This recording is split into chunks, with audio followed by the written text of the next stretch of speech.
Buenas noches.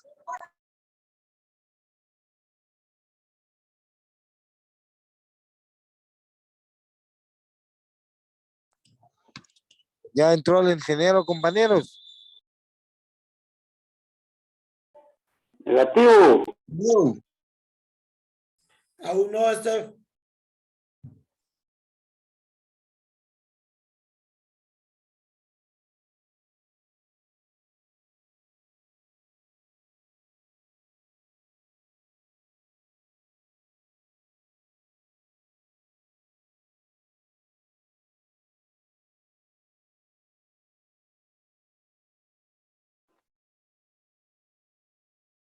Hola, ¿qué tal? ¿Cómo están?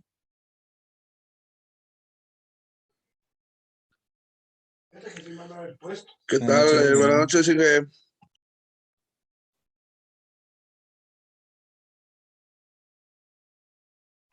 Bien, bien, muchas gracias. Ahorita vamos a dar inicio, permítanme.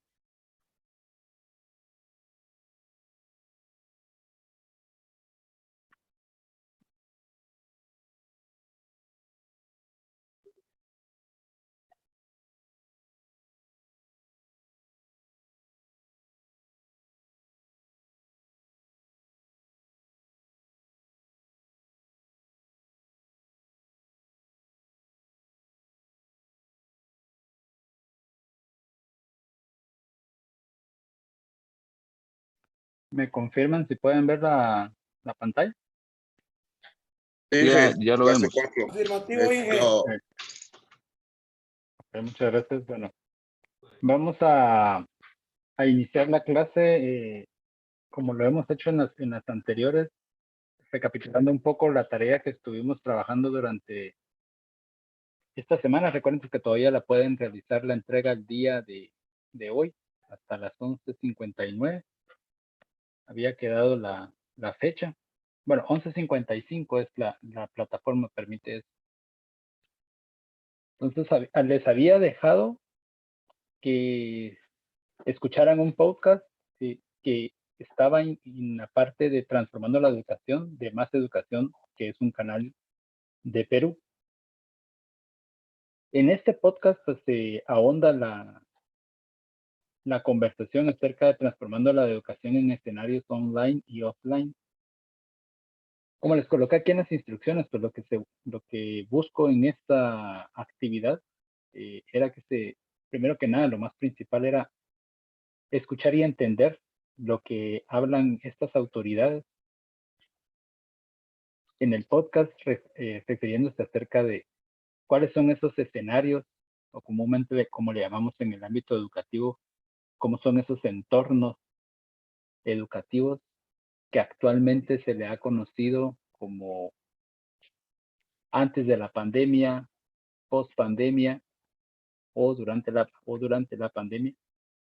Son tres terminologías que se han estado utilizando mucho ahorita referente a esta parte de online.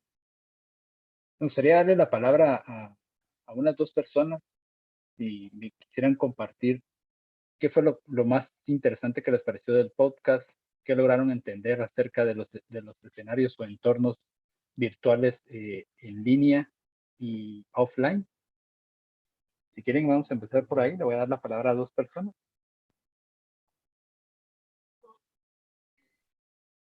Dale, Inge, buenas noches. ¿Qué tal estás? ¿Cómo estás? Hola, Juan Carlos.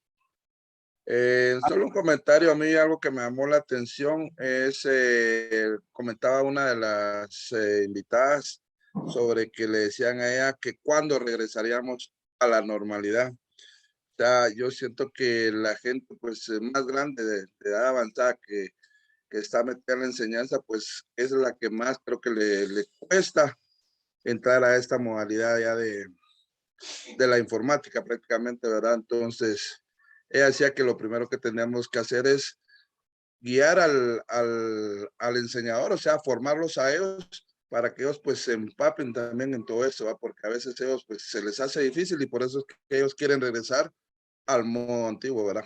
Eso me llamó bastante la atención, solamente. Muchas gracias. Creo que te había confundido y Steph había levantado también la mano. Gracias, Juanca. Ahorita voy a dar mi comentario con lo que mencionas. Sí, ingeniero, buenas noches. ¿Qué tal? Buenas La noches. verdad, la verdad o sea, de todo el video, prácticamente me agradó mucho que hablaran mucho de las ventajas, pero no entendí por qué hablaron de unas desventajas de que realmente, o sea, se dirigían de que había una desventaja en el asunto de que uno se quedaba más en lo que es, que no calculaba el tiempo en las redes sociales o en el tiempo de estar en el aparato, como que realmente si lo tienen o no lo tienen, no hubieran podido ellos decidir quedarse o no quedarse. Me refiero de que si la herramienta era para la educación en sí, yo no lo miro desventaja en la herramienta, en la educación. Ahora, si ellos lo tomaron como desventaja porque mi hijo va a volver vicioso a ver Netflix, yo no lo hallé el sentido de esa desventaja, la verdad. No sé si estoy en lo correcto. Ok. Bueno, ahorita te doy la palabra, Dayan. Bueno, contestando a las primeras dos personas que compartieron con nosotros, lo que puedo decir es cuando ellos se refieren a las desventajas de un entorno online, se basan más propiamente en la manera en la que se está ejecutando la enseñanza en línea hoy en día.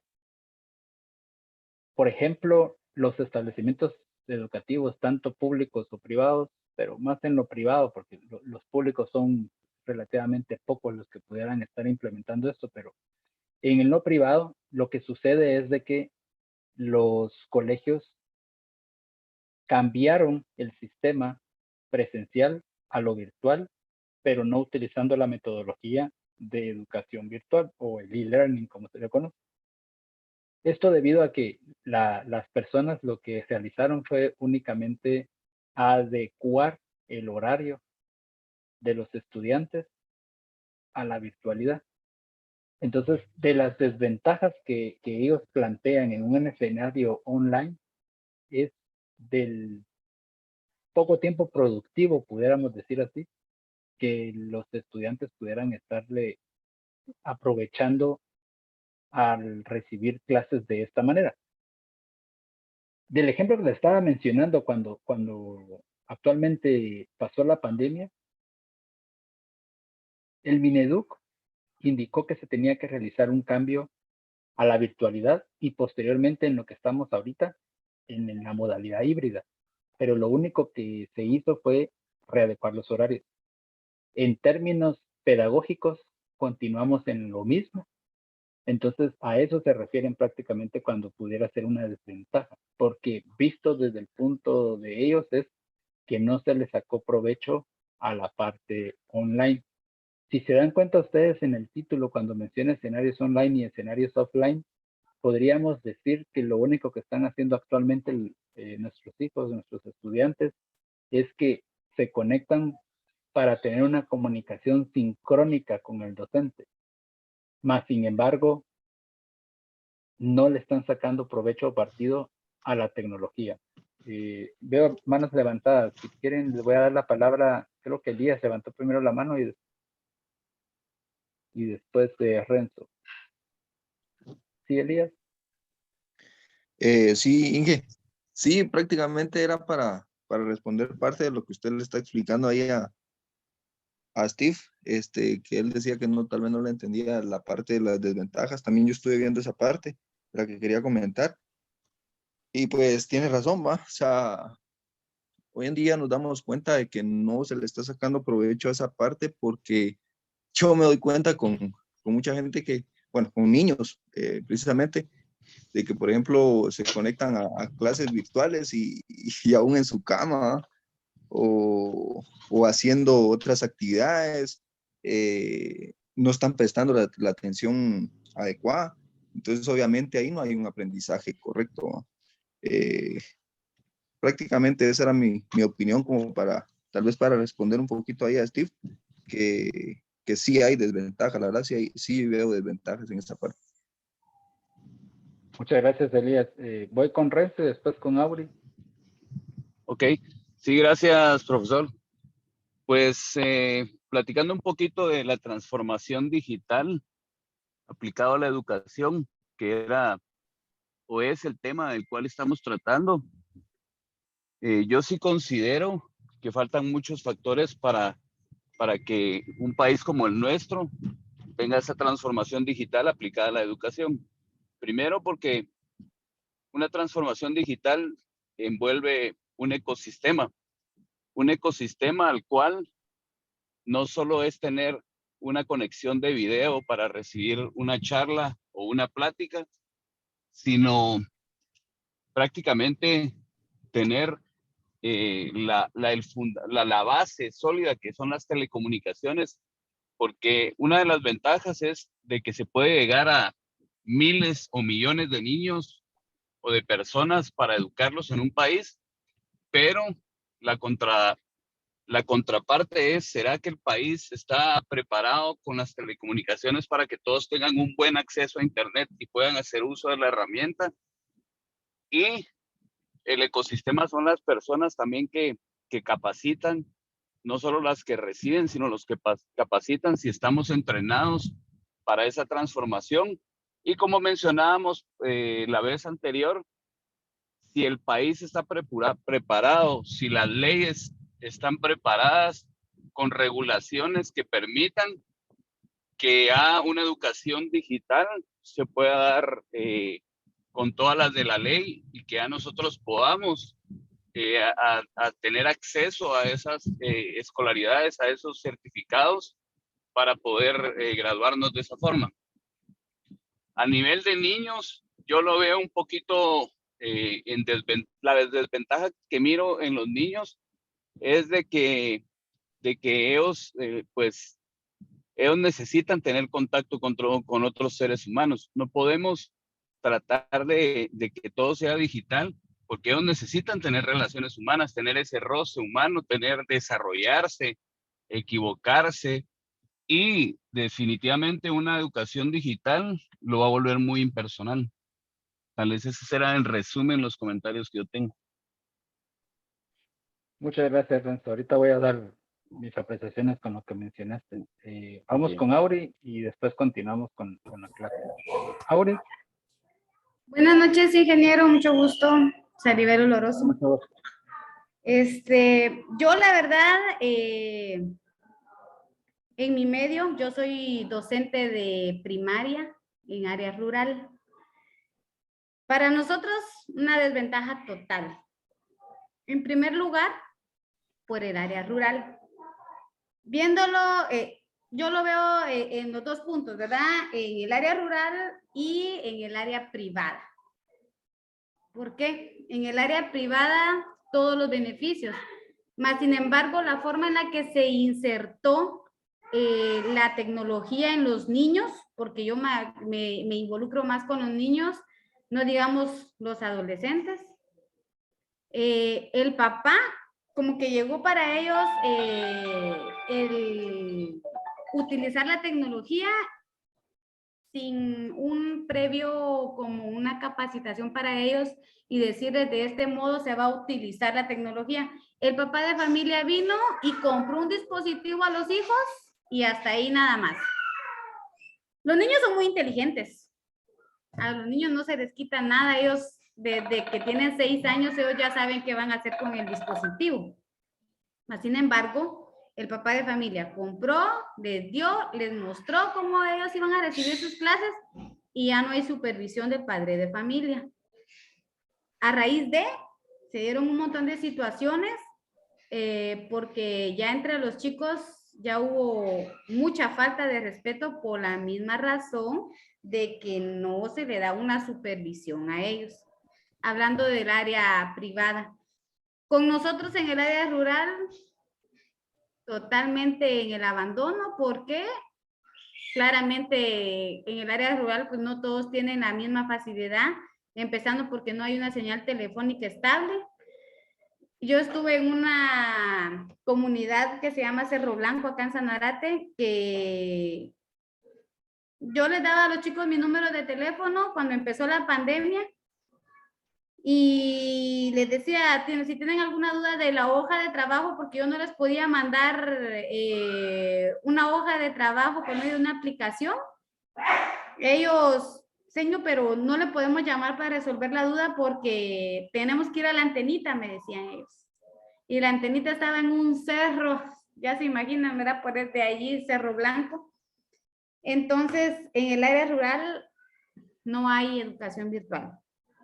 No podemos hablar de educación híbrida para nada porque esto pues no lo podemos combinar, más sin embargo nosotros solo recibimos a padres de familia una vez a la semana, llegan con tareas día martes y ese mismo día se llevan tareas y dudas, tenemos que explicar al padre de familia lo más que se pueda para que ellos le puedan explicar al niño y para que lleguen el otro martes, ahí sí que con la tarea como Dios les ayude, porque no nos queda de otra en el área rural, no contamos con nada de eso. Entonces, para mí, desventaja total, ingeniero. Y por no hablar de mucho más que al momento de escuchar esto, pues por lo menos para nosotros en este entorno no encaja, no nos ayuda en nada, ingeniero. Gracias.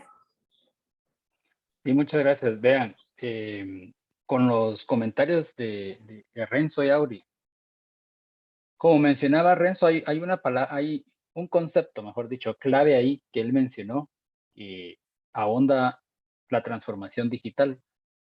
Cuando se habla de transformación digital, no únicamente, como bien explicaba Renzo, es llevar tecnología, es tener lo último en generación de dispositivos, sino cuando se habla de transformación digital es un entorno, transformar, valga la redundancia, digitalmente un entorno, un escenario, como lo mencionaba en el podcast.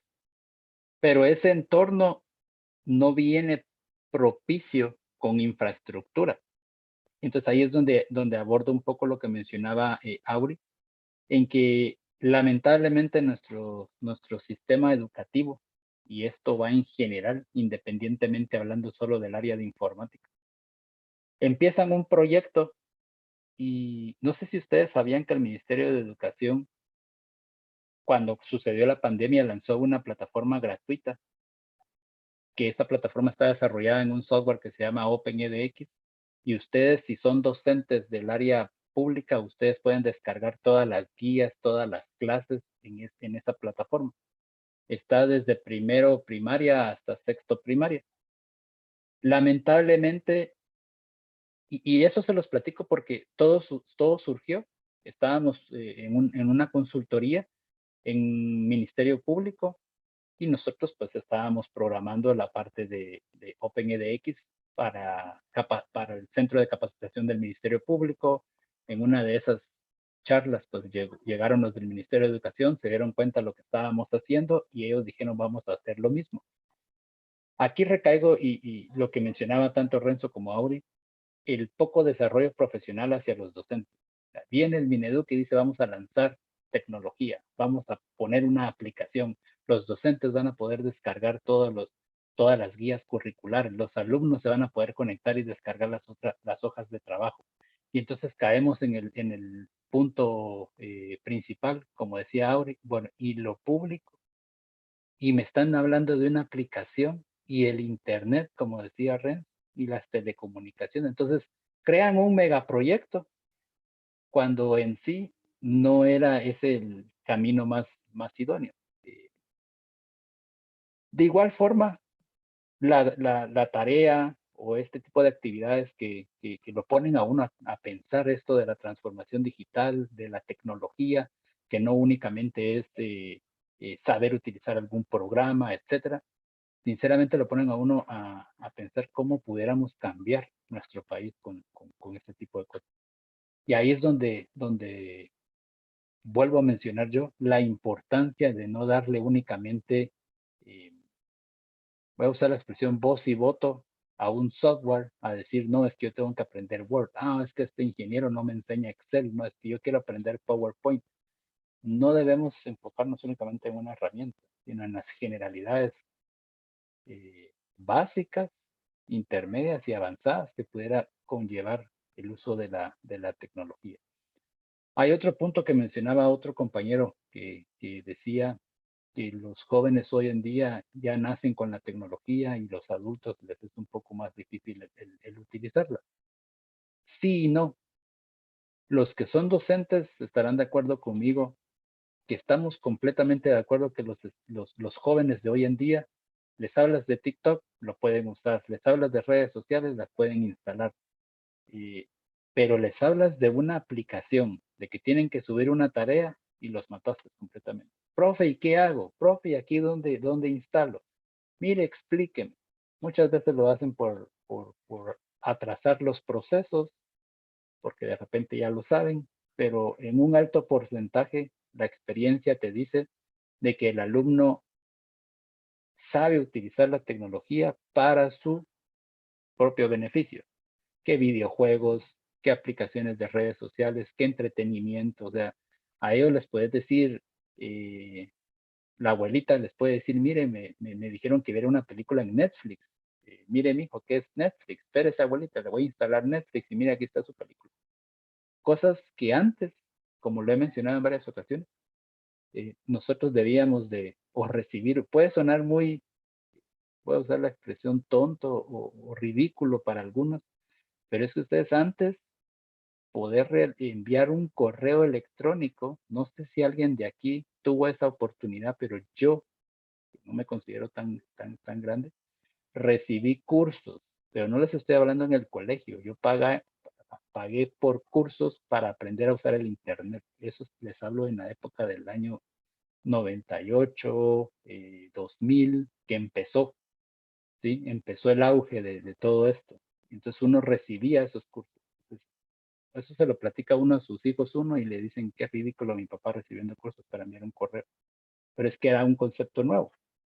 Entonces, esto de la tecnología en los escenarios online, el provecho que hay que sacarle es enfocarnos que no únicamente debemos de hablar de infraestructura, no únicamente debemos de hablar de metodologías y no únicamente debemos de hablar de procesos pedagógicos, que es más o menos como los entornos en los que se mueve un ministerio de educación en cualquier país, ¿sí? Hay unos que les va a interesar mucho, es que miren, la malla curricular tiene que tener una hilación pedagógica, si vamos a dar informática, el contenido debe ser este, si vamos a dar matemática, debería de ser este contenido. Otros se preocupan por infraestructura y otros ya más a detalle ven conceptos como transformación digital que ya abarca un todo. Entonces, esto es más o menos lo que nos deja la tarea número 2. Recuerden que todavía tienen la oportunidad de enviarla hasta las 11:55 del día de hoy. Y para hacer una pausa y con eso termino, ya entramos a la clase del día de hoy. Sí les pido que se tomen pues el tiempo para hacer sus tareas. Esto no es un regaño, simplemente que estuve chequeando ahí algunas tareas. Esto no los quiero recalcar, no es para todos, pero de las pocas que empecé a ver, sí me logro dar cuenta que lamentablemente vivimos en una sociedad en donde estamos detrás de los puntos. Con esto quiero decir de que queremos entregar la tarea por el punto, más que hacer una tarea por el mismo aprendizaje. Se los he dicho varias veces, si ustedes tienen un problema, en este grupo, la verdad, sé que hemos tenido pocas clases, pero comuníquense conmigo. Yo sé que ustedes, la mayoría, se mueven en el medio deportivo, por algo están estudiando esta carrera, y me dicen, mire, profe, yo voy a tener un partido, yo tengo entreno. Entonces, el comentario aquí es hagan las tareas por aprendizaje. Si no tuvieron tiempo de hacerla, entonces me escriben, les abro la plataforma para otro día, pero si alguien no la ha hecho, no la haga solo por los puntos, no se engañen a sí mismos, el audio dura como media hora, escúchenlo. No sé, se los dejo como para que lo piensen, porque sí estuve calificando unas tareas valga la redundancia, tareas 1, y bueno, al menos los que llevo ahorita, esa fue la impresión que me dio. Bueno, hizo la tarea solo por hacerla, se ve que no ahondó en los artículos. En la tarea 2 pues no la he visto todavía porque no terminado de calificar la 1, pero ese es el comentario que les dejo. Vamos a empezar a la clase número 4. Nos habíamos quedado, para recapitular, habíamos visto esta imagen, y esta imagen hablaba sobre la parte de las entradas, procesamiento y salidas. Ahí nos habíamos quedado en que estábamos haciendo referencia entre los datos, el procesamiento y la información. Les había dicho de que no lo viéramos exclusivamente como nos lo explicaban en el bachillerato, de que el monitor es la salida, el procesador es el procesamiento, es el CPU, y el teclado va a ser una entrada, que no lo vieran como hardware, sino que se enfocaran en los procesos, ¿sí? En un flujo de procesos que va a llevar a un resultado en particular. Lógicamente siempre va a existir, si lo quieren ver de esa manera, una entrada, un proceso y una salida. Pero el punto aquí es de que no quiero que se enfrasquen en que esto es hardware propiamente, y que estos 3 pilares únicamente es físico, sino que también entrada, proceso y salida se ve dentro del mundo del software, ¿sí? Dentro del mundo de la programación, dentro del mundo del código. Entonces, pero a la gente se le hace más fácil asimilar este tipo de conceptos con algo físico. Entonces, por eso es que se usa mucho el concepto de hardware. Ya empezando propiamente con los conceptos del día de hoy, cuando hablamos de sistemas, pues un sistema es una matriz de componentes que colaboran para alcanzar una meta en común. Esto quiere decir que cuando se habla de un sistema, casi siempre cuando alguien se pone a hablar con alguien tecnológico, el sistema lo pone en la línea, pues, de un sistema de información, de un software, por ejemplo. Pero el sistema como tal tampoco debe de ser visto como un hardware, como un software únicamente, sino que es una matriz de componentes. El sistema pudiese estar plasmado en un boceto. Cuando me refiero a boceto es un papel. Si nos metemos más a fondo en conceptos ya de bases de datos, un sistema pudiera estar plasmado en un concepto que se le conoce como entidad-relación. Quiere decir cuál va a ser la relación que va a tener la información, los datos en una base de datos, ¿sí? Las tablas que van a alinearse, que se van a sincronizar. Un sistema también puede ser visto como un sistema industrial, por dar otro ejemplo. El punto acá es que la matriz de componentes no van enfocados 100% a tecnología. Por ejemplo, aquí tenemos este párrafo que dice: un sistema de sonido está formado por muchas partes electrónicas y mecánicas, como una cabeza láser, un amplificador, un ecualizador. Este sistema emplea una entrada en forma de corriente eléctrica y es grabado por medio de un CD o un DVD. Entonces nos damos cuenta que habla de un sistema de sonido, donde varios componentes colaboran entre sí para poder producir un resultado en particular. Para unos puede ser que el sistema de sonido va a ser, valga la redundancia, escuchar el sonido. Para otros el sistema de sonido va a ser todo las partes electrónicas que conllevan para que funcione ese sistema como tal, ¿sí? Pero para otros el sistema de sonido puede ser no solo las partes electrónicas, no solamente el resultado final, sino que las partes internas, en este caso las electrónicas, tienen chipsets, que en este caso son dispositivos de memoria que van a tener reglas programadas implícitas en él y que de alguna manera ejecutan alguna función dentro de esas partes electrónicas. Por ejemplo, que al tener un sensor, la parte electrónica va a ejecutar X proceso. Entonces, el sistema es visto de diferentes ángulos y lo que debemos de tener claro es que es una matriz de componentes que colaboran entre sí para una meta en común. Entonces, si lo vemos en términos educativos, hay muchas veces que escuchamos el concepto de el sistema educativo colapsó. El sistema educativo en Guatemala no funciona. ¿Por qué? Porque no hay una colaboración, ¿sí? Lamentablemente, como mencionaba Auri, en nuestros países, los que hemos tenido oportunidad de trabajar en el área pública y también en el área privada, vemos esas diferencias abismales que en lo público andamos viendo o buscando, puede sonar esto muy exagerado, pero a mí me ha pasado, que ni un marcador tenemos como para poder escribir en la pizarra, ¿verdad? Y nos toca que decirle a los alumnos, bueno, ¿saben qué? Mejor les voy a explicar, ¿sí? O les voy a dictar, porque no puedo ni escribir en la pizarra, porque pedir hasta una cañonera en una escuela pública, hasta mucho es.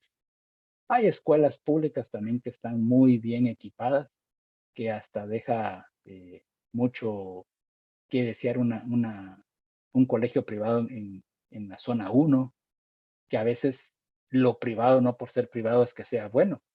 Lamentablemente en nuestro país, ahí sí considero yo un déficit muy grande en el sistema educativo, es que el Ministerio de Educación da la oportunidad de aperturar un nuevo establecimiento educativo en el país y ustedes van a ver el establecimiento y parece una casa, o mejor dicho, es una casa. Entonces no hay una infraestructura donde el alumno, como decía el compañero, como decía Renzo, que está la parte online que es buena, que debemos de velar porque esa parte online siga acrecentando en nuestro país, pero bajo buenos términos. Y estoy de acuerdo con él que el alumno también necesita esa parte de socialización. Lamentablemente vivimos en un mundo donde nos han vendido mala idea. Para los que tenemos claro cómo funcionan las redes sociales y estamos inmersos en el mundo educativo, sabemos lo bueno y lo malo que pueden ser las redes sociales. Los jóvenes no lo ven así. Los jóvenes lo que quieren es, yo tengo 5,000 amigos, yo tengo 25,000 amigos, yo tengo 100,000 likes, yo subí un video a TikTok y ya lo ve 1 millón de personas. Y muchas veces ese tipo de personas no saben en el mundo en el que están metidos.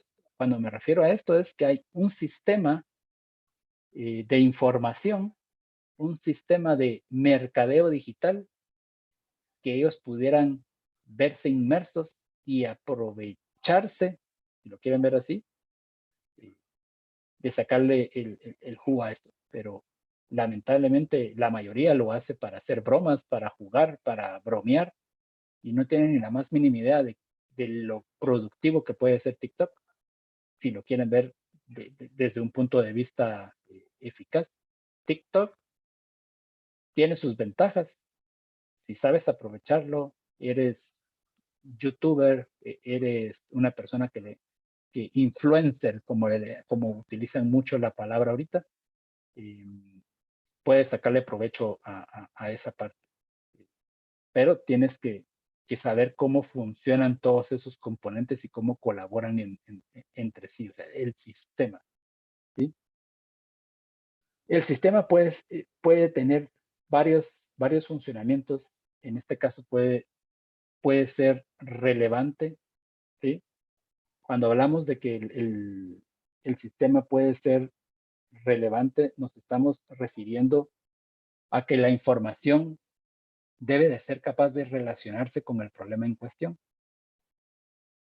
Cuando nosotros tratamos con software, independientemente del software que estemos hablando, ya sea un ERP para empresas, un CRM para clientes o un sistema web, debemos de ser capaces de que la información que es más relevante para ese sistema, de alguna manera debe de relacionar.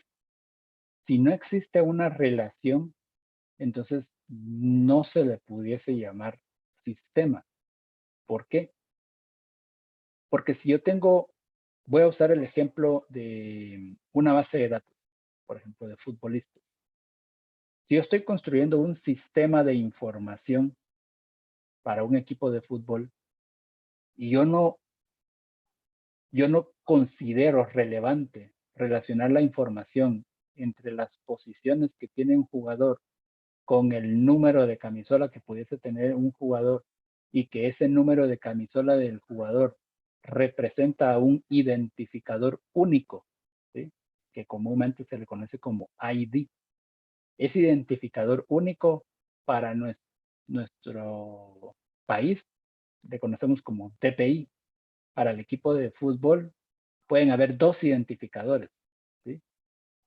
El primero puede ser el identificador de camisola, que no pueden haber dos números iguales en un mismo equipo. Pero el otro identificador puede ser el identificador del abonado del club, por ejemplo.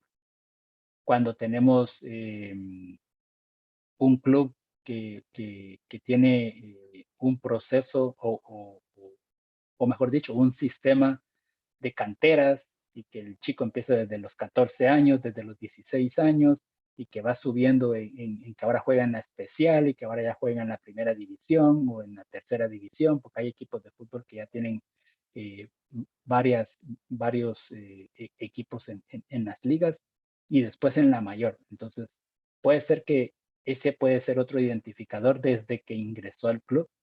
Como estaba pequeño, podemos exigir el DPI, pero muchas veces el DPI casi siempre el guatemalteco lo saca hasta los 18 años. Ahora, a pesar de que ya existe DPI para los chicos, para los jóvenes, muy rara vez se topa uno con ese tipo de cosas, de decir, es que todos los niños deberían de tener DPI, sí, deberían de tener DPI. Es más, al sacar la partida en las nuevas actas que dan ahora en el RENAP, ya tienen un identificador. Entonces, para hablar de sistemas de información debe ser relevante. Además, la información parcial suele ser peor que ninguna información. Cuando hablamos de un sistema de información, la información debe ser completa.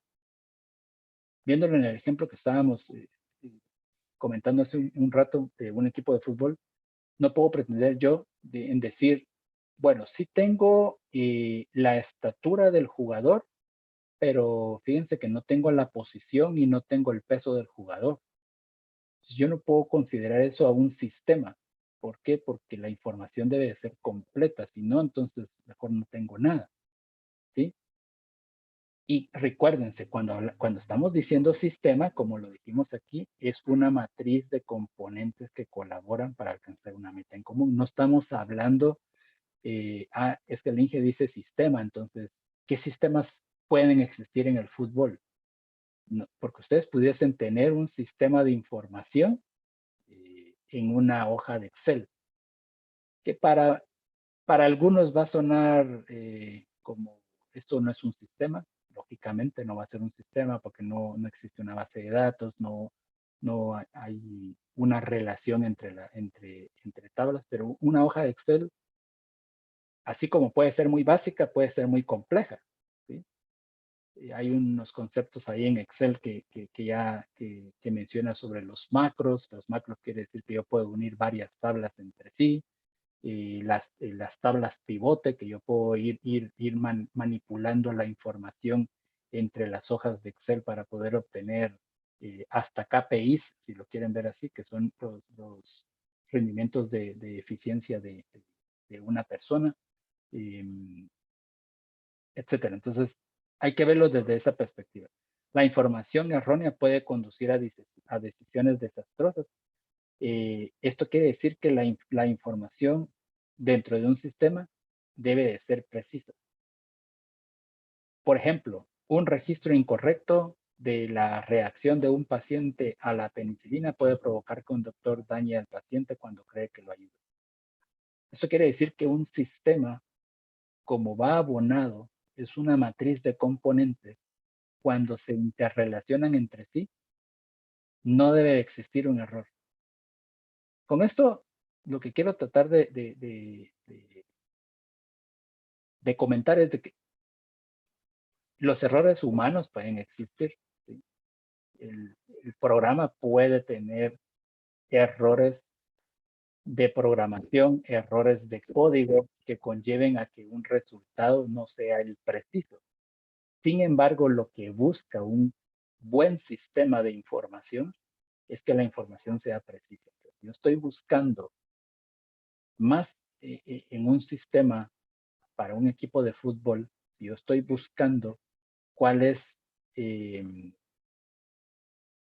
vamos a dar un ejemplo, cuál fue el rendimiento que tuvo un jugador en las primeras 3 fechas de la liga. Quiero saber cuántos kilómetros recorrió ese jugador de fútbol. Quiero saber cuántas veces jugó por la banda izquierda o la banda derecha. Quiero saber, quiero tener registro del mapa de calor que ese jugador tuvo en toda la cancha.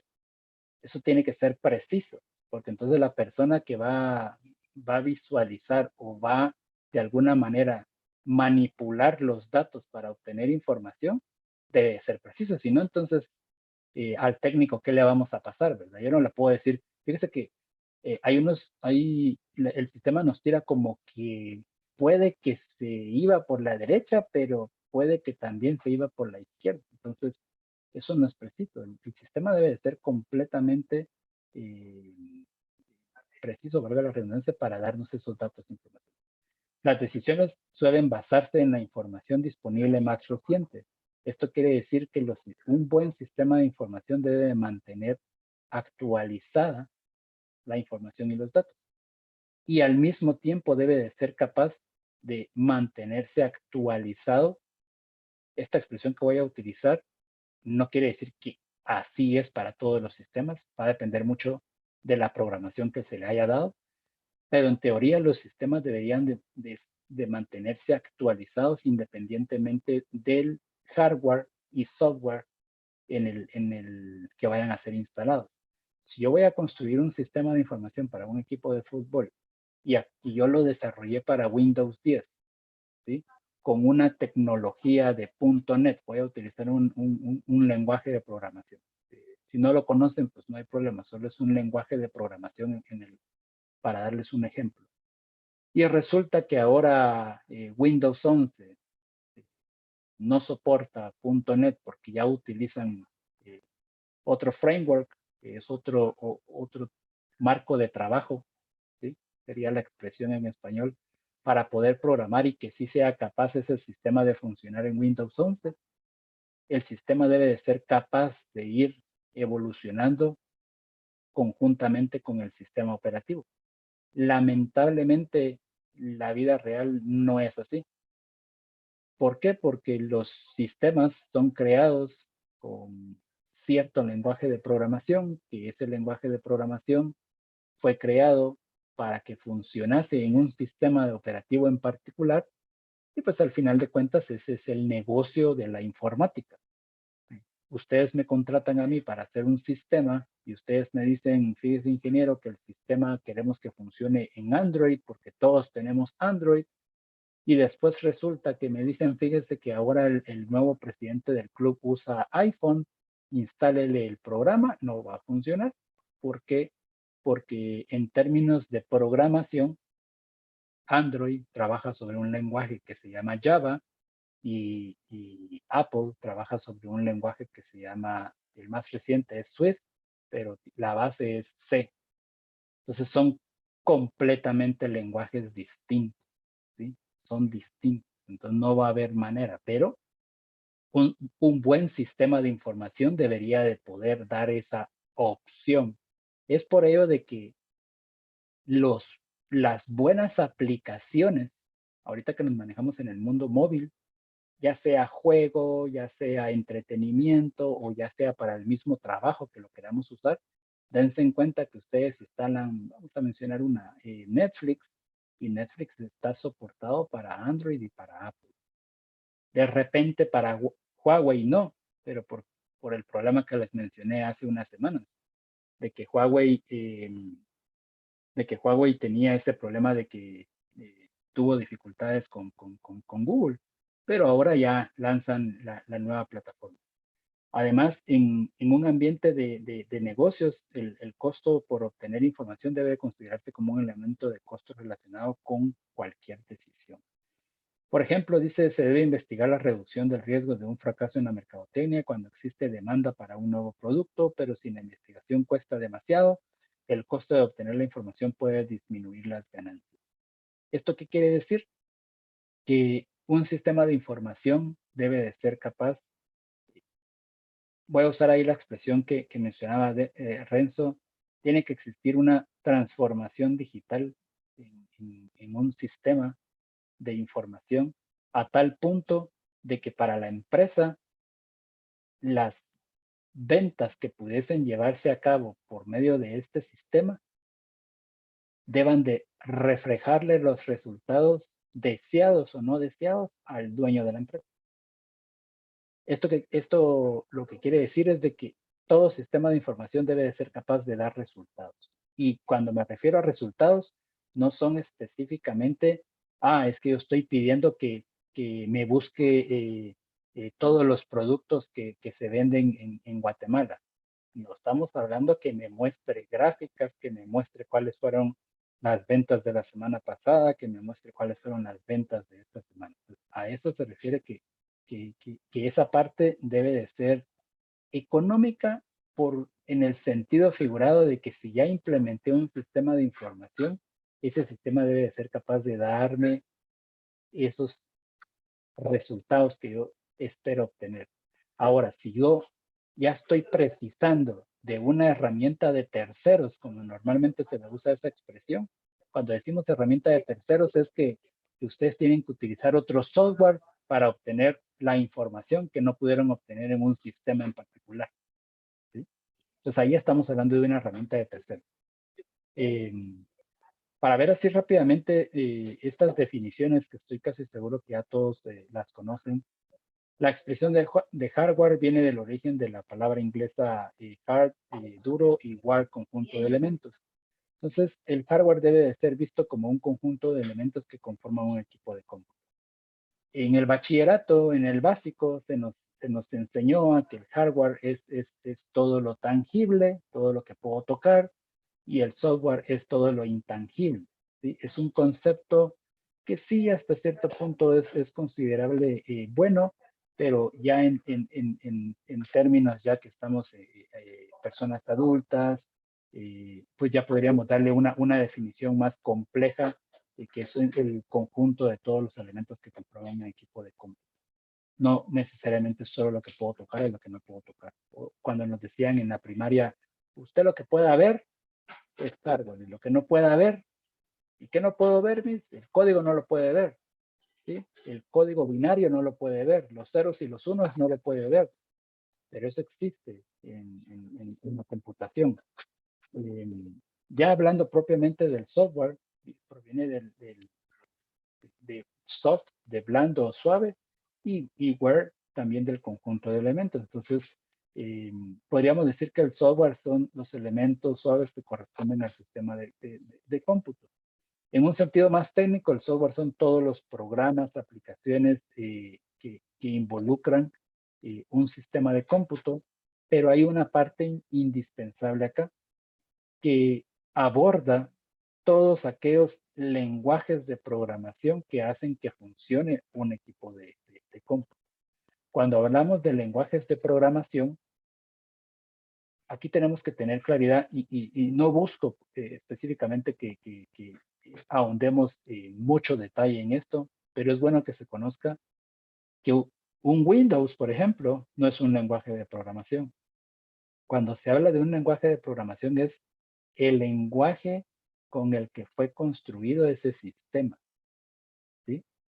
En por ejemplo, para hablar de Windows, en su mayoría, el software que es desarrollado para Windows, el lenguaje de programación básico, viene siendo .NET, ¿sí? Algunos otros lenguajes de programación pudiesen ser Visual, otro pudiera ser C Sharp, ¿sí?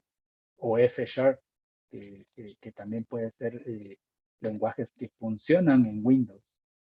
Y hay otros lenguajes de programación de código abierto, se le conoce comúnmente como open source, como PHP, que no es un lenguaje de programación, el HTML. Algunos lo confunden que estoy aprendiendo a programar con HTML, y el HTML es para crear páginas web.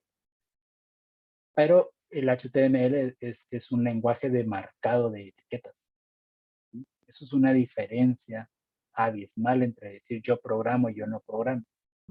Solo es una maquetación, ¿verdad, Inge? Exacto, solo es una maquetación, una estructura esquelética, si lo quieren ver así, porque únicamente trabaja etiquetas. Pero hoy en día, cuando hablamos de programas que pueden ser creados, que muchas veces, esto que les voy a decir, confundimos en que el software en nuestros tiempos, diríamos, el software era muy fácil reconocerlo porque el software venía en un CD. Entonces, si es un CD, es software, decía mucha gente. Si te dan el sistema en un disquete, para los que tuvieron oportunidad de ver un disquete, entonces ese era un programa, decía uno. Entonces, muchas veces ahí uno diferenciaba en lo que era software y lo que era programa, pero al final de cuentas el software viene siendo el todo de los programas que conllevaron el desarrollo mediante un lenguaje de programación, ¿sí? Y que hacen de alguna manera funcionar un proceso. Y ese proceso está inmerso dentro de un sistema de cómputo.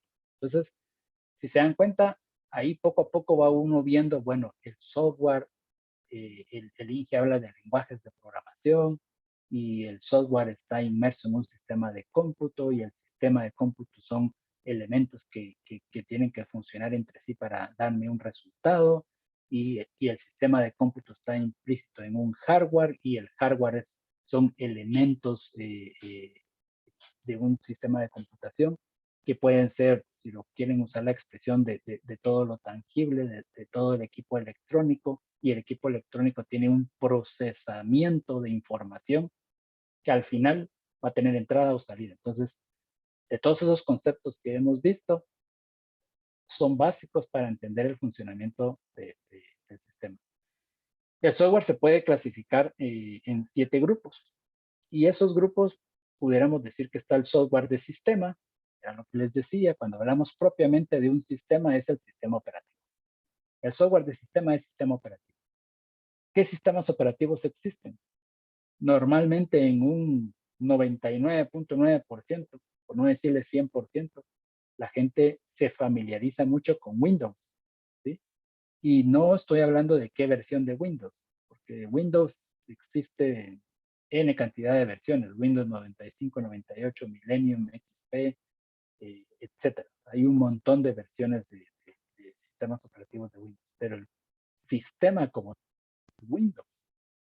De ahí otro software de sistema a nivel de código abierto puede ser Linux, ¿sí? O Unix, que es otro software de sistema. Y ahora las computadoras Apple, que ya tienen su propio sistema operativo, pero muy pocos saben que el sistema de Apple está basado en Unix. Y Unix es un lenguaje bajo la licencia de GPL, que es la licencia general de software, que en este caso es un código abierto. Cuando hablamos de código abierto, quiere decir que yo lo puedo tomar y yo lo puedo utilizar a mi sabor y antojo. Y no tengo problemas legales, si lo quieren ver así. Yo puedo descargar el software, por mencionarles una versión de Linux que se llama Ubuntu, Yo puedo descargar Ubuntu, agarrar el núcleo del código, descargarlo y ponerle otro nombre, el que se me ocurra. Y no voy a tener problemas legales porque el código es abierto. Lógicamente, las personas que se manejan en ese mundo van a decir esto es Ubuntu, lo único que le cambiaron fue el nombre. Pero muchas veces un software de sistema sí le pueden cambiar solo el nombre, pero muchas personas dirán, bueno, ¿y de qué me sirve cambiarle el Ubuntu de nombre? Por darles otro ejemplo, hay una versión que se llama Kubuntu y hay otra versión que se llama Xubuntu. ¿De qué me sirve a mí cambiar las versiones? Bueno, porque hay gente que dijo, el sistema original que se llama Ubuntu necesita 4 GB de RAM con 100 GB de disco duro, y mi computadora lo único que tiene es 1 GB de RAM y a lo sumo 30 GB de disco duro. Entonces crean versiones de código de un software de sistema de código abierto, las cuales puedan soportar esas características de la computadora. Por eso, aquí es buen punto tocar este tema del software de sistema, porque muchas veces lo que hacemos, y le pasa casi a la mayoría de gente, compran una computadora, Windows, en su momento era lo mejor que pudieron tener. A los 5 años después dicen, no, voy a vender la compu porque vieras qué lenta está la máquina. Y sí, seguro está lentísima. Pero ¿qué es lo que sucede? Que ustedes la compraron de repente con Windows 8. Ya salió Windows 11 ahorita. Y se les ocurre instalar Windows 11 a su computadora que la compraron con Windows 8. Cada vez que ustedes van subiendo el cambio de Windows, el Windows requiere más memoria, más procesamiento. Lástima, se le trabó lo mejor. Y más procesamiento. ¿Sí me escuchan? Sí, ingeniero. Sí, profe, sí, ingeniero. lo escuchamos. Sí. Les decía que conforme ustedes van cambiando la versión de Windows, el Windows necesita más capacidad del equipo, ya hablando propiamente de los componentes electrónicos. Más memoria RAM, más procesador. Si su computadora tiene solo un procesador de un núcleo, ¿sí? esa computadora va a ser, yo creo que con celulares más rápido, por decirles algo. Hay celulares que ahorita ustedes los compran en 1,400, 1,500 quetzales, y ya no sé si ustedes han escuchado el concepto que les dicen, el teléfono es octa-core, ¿sí? O hexacore, que quiere decir que tiene 6 núcleos o hasta 8 núcleos. Y hay computadoras, laptops grandes que apenas manejan un núcleo. Cuando hablamos de núcleos, quiere decir la cantidad de tareas que pueden ejecutarse al mismo tiempo. Ese es un concepto que ustedes deben de tener claro. Si a ustedes les dicen, mire, su computadora que es dual core, ¿sí? Quiere decir que tiene 2 núcleos. ¿Sí? Pero cuando tiene 2 núcleos, muchas veces nosotros decimos, ¿qué prefieren? ¿Core i3, Core i5 o Core i7? ¿Sí? O Core i9, ya está muy de moda ahorita. ¿Sí? Esto del core es la cantidad de núcleos dentro del procesador que van a comprar ustedes. Y cuando se habla de la cantidad de núcleos en el procesador, es la cantidad de tareas que ustedes pueden ejecutar al mismo tiempo. Y aquí es donde caemos a un concepto muy básico que nos pasa siempre. Es que mi computadora es lenta. Fíjate que cuando abro Word, todo me funciona. Pero si abro el correo electrónico, se empieza a lentear un poco. Si pongo YouTube, se muere la máquina. ¿Por qué? Porque ya tienen 3 procesos abiertos al mismo tiempo. Y su computadora tiene 2 núcleos. Y si a eso le sumamos que su computadora tiene 2 núcleos y apenas tiene 4 GB de memoria RAM, ahí caemos todavía a un problema mayor. Porque los núcleos ven la cantidad de procesos que se pueden ver al mismo tiempo. Y la memoria RAM ve la velocidad con la cual se pueden ejecutar esos procesos. Entonces, si ustedes tienen 1 o 2 núcleos y a eso le suman 2 GB de memoria RAM o 4 GB de memoria RAM, ese va a ser el rendimiento que va a tener su máquina. Y si a eso le sumamos todo esto que les estoy mencionando, nace por el software del sistema. Y si a eso le sumamos de que, es que ya salió Windows 11 y yo quiero meterle Windows 11 a mi máquina, mataron a la pobre computadora. Entonces uno le echa la culpa normalmente, es que me metiste virus a la máquina. Yo vi que vos metiste la USB y la USB tenía virus. Y no siempre es virus, sino que prácticamente a veces es la cantidad de procesos que pueden ejecutarse. Sí, Jimmy. Inge, buenas noches. Sí, ¿qué tal? Agregando un poco ahí a lo de modificar sistemas, en los dispositivos móviles se ve también eso en el sistema iOS de Apple, en los iPhone o iPad, se le llama el jailbreak, y en los Android el ruteo, ¿verdad? Pero lo que sí está un poco complicado últimamente es con los de App Gallery de que usted mencionaba ahí sobre los Huawei, porque en sí el sistema no es muy abierto a modificaciones, y lo otro, detecta las aplicaciones de Google, digamos, y no las permite instalar.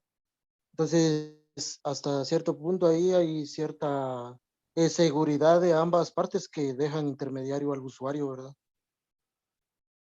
Sí, Jimmy. Lo que me está mencionando Jimmy son sistemas que se utilizan para poder entrar, valga la redundancia, al sistema principal, ¿sí? Por ejemplo, si ustedes quieren instalar aplicaciones de terceros en un iPhone, pero esa aplicación de terceros tiene una base de datos en un servidor que no está autorizado por Apple, por ejemplo. Normalmente esto se hace, cuando uno le da un jailbreak a un iPhone es porque, yo quiero instalar un servidor de un videojuego donde estamos una comunidad grande y normalmente remodifican el juego, ¿sí? Entonces yo necesito conectarme a ese servidor. Si lo quieren hacer desde un iPhone, no les va a dejar. Lo mismo sucede con el Android. Si ustedes quieren, por ejemplo, eso del ruteo del Android se utiliza mucho en términos de buena fe, si lo queremos ver así. Yo puedo utilizar un ruteo como para entrar a lo más profundo del teléfono y descargar imágenes, videos. Esto me refiero de que eso se utiliza, por ejemplo, ustedes compran una licencia. No quiere decir que eso siempre suceda, ¿va? Pero porque ya casi las empresas han visto cómo estos ruteos o cómo esos forces que le hacen a los sistemas aplican más seguridad. Pero antes, ustedes pudieran tener Netflix y Netflix guardaba la película, por ejemplo, en su espacio de memoria, en la aplicación. Entonces, cuando uno hace ese tipo de cosas, uno podía entrar hasta la carpeta donde uno podía descargar el video. Entonces, al final de cuentas, ese tipo de entrar al dispositivo le servían a uno para poder modificarlo si uno quería, o bien obtener información de alguna manera, que como decía Jimmy, el sistema propiamente de cajón no te lo va a permitir. Instalen ustedes un iPhone en una computadora Windows, tienen que tener instalado el iTunes, el software específico para poder leer el aparato. Metan ustedes un Android en una computadora Windows y parece USB esa cosa, ¿sí? Entonces ahí es donde viene la parte de la seguridad, como decía Jimmy. Y hablando del software de desarrollo, pues son todos los lenguajes de programación que hacen posible el uso de programas como Word, Excel, etc. Entonces, aquí es indispensable que el software de desarrollo va a ser todo aquel software que utiliza un lenguaje de programación para el uso de un programa en particular. Ya voy a terminar usted. Tenemos después el software multimedia, que pues normalmente aquí lo que nosotros le conocemos son todos aquellos software que están implícitos para editar videos, sonido, gráficos. Con software de multimedia, el más conocido es Adobe, con su suite de Adobe Creative Suite, que ahí pues ustedes tienen Photoshop, Illustrator, el mismo Adobe PDF, el que se le conoce como Adobe Reader, ahí para leer archivos PDF. El software de productividad, que con este software de productividad, la próxima semana vamos a estar trabajando en lo siguiente. Yo les voy a dejar la tarea. Permítanme, yo les voy a explicar todo en las instrucciones qué es lo que vamos a hacer, pero vamos a trabajar un software de productividad que se llama ClickUp. Y este software ClickUp lo vamos a aprender a utilizar, tal vez no de fondo, pero vamos a tomarnos unas 2 clases para ver cómo funciona ClickUp. Y es un software 100% gratuito para poder trabajar toda la parte de productividad, y les va a servir mucho para ustedes que trabajan en el ámbito deportivo. Yo les voy a ir explicando qué cosas se pueden hacer aquí con ClickUp. Pero la tarea pues prácticamente va a ser instalar, configurarlo y crear ciertas cosas que les voy a pedir, pero todo van a ir en las instrucciones, y la idea sería que ya lleguen con la tarea hecha para la siguiente semana con lo que les voy a dejar, y ya vamos a hablar más a detalle de ClickUp. Entonces, con esto voy terminando, que el software de productividad permite al usuario capturar y editar texto, imprimirlo, guardarlo, mandar mensajes por email, permite también realizar cálculos. Esto quiere decir que un software de productividad va a conllevar una base de datos interna, va a conllevar cálculos dentro de la aplicación, va a poder tener una comunicación entre los involucrados, dígase los jugadores de fútbol, si lo quieren ver así, el cuerpo técnico y el área administrativa, o en un establecimiento educativo, padres de familia, docentes, estudiantes y el área administrativa. Entonces, eso es lo que busca un software de productividad, que involucre varios entornos para un fin en particular. Entonces, yo me voy quedando ahí en la clase del día de hoy. No sé si tiene alguien alguna duda al respecto.